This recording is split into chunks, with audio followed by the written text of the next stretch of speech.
Welcome back. This is Wisconsin Shoe Guy, and today we're going to talk about the split-toe derby.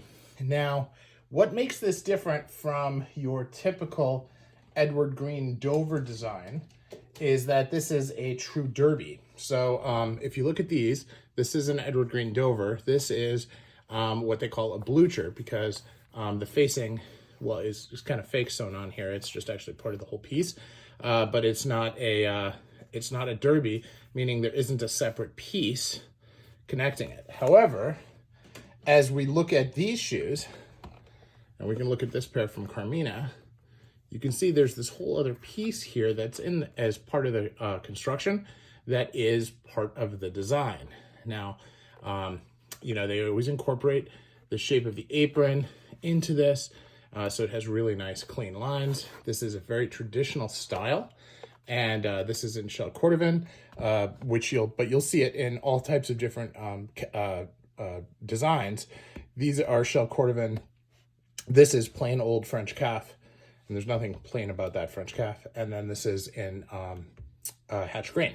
So Carmina uses a tension kind of pipeline stitch. So this is actually one piece on the top and does it there. They have really, really fine fudging on the top of the welt, which you can see on the side there.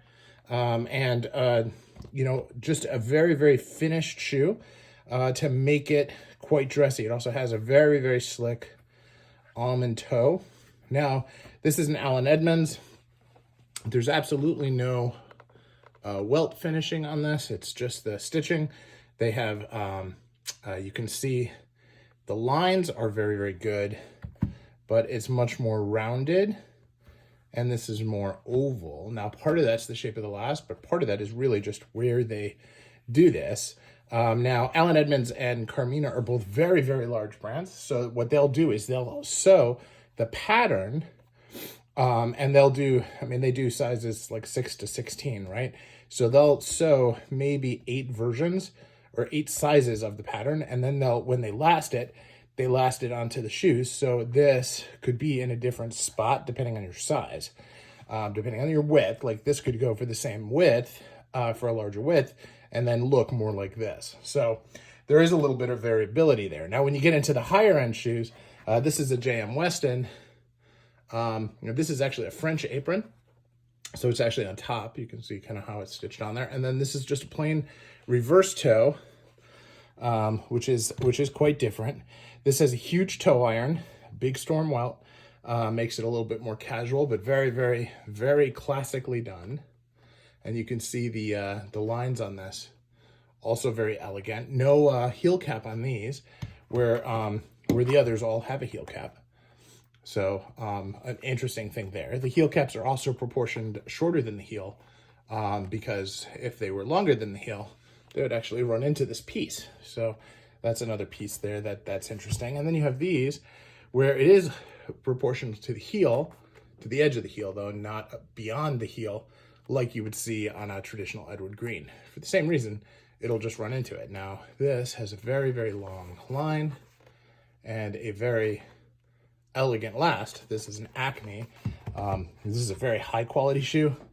So from a price perspective, these are going to be about $1,800. These are about $910, and then these are going to be your $695, price $750, $800. So to put it in perspective, right? Now, obviously, these are shell cordovan, so they'd be much more for the Weston if it was not in calf. The reason that I say Weston calf is nothing to sneer at. Weston used to own DuPuy before they sold it to Hermes, and they still have rights to use some of the best leather there. And so they get the lion's share of the best cuts for JM Weston, which is part of the reason that they can demand such a high price. So, but anyway, this is, you can see, this is your traditional stitch. And then, of course, these, as I talked about, and then this French stitch, which I used to have 4 or 5 of these, and I actually cut those back to just this one. Of course, a French shoe from a French shoemaker with a French design. I thought it made sense for this to be the one in the collection. So thanks for watching. This is Wisconsin Shoe Guy, and I'm out.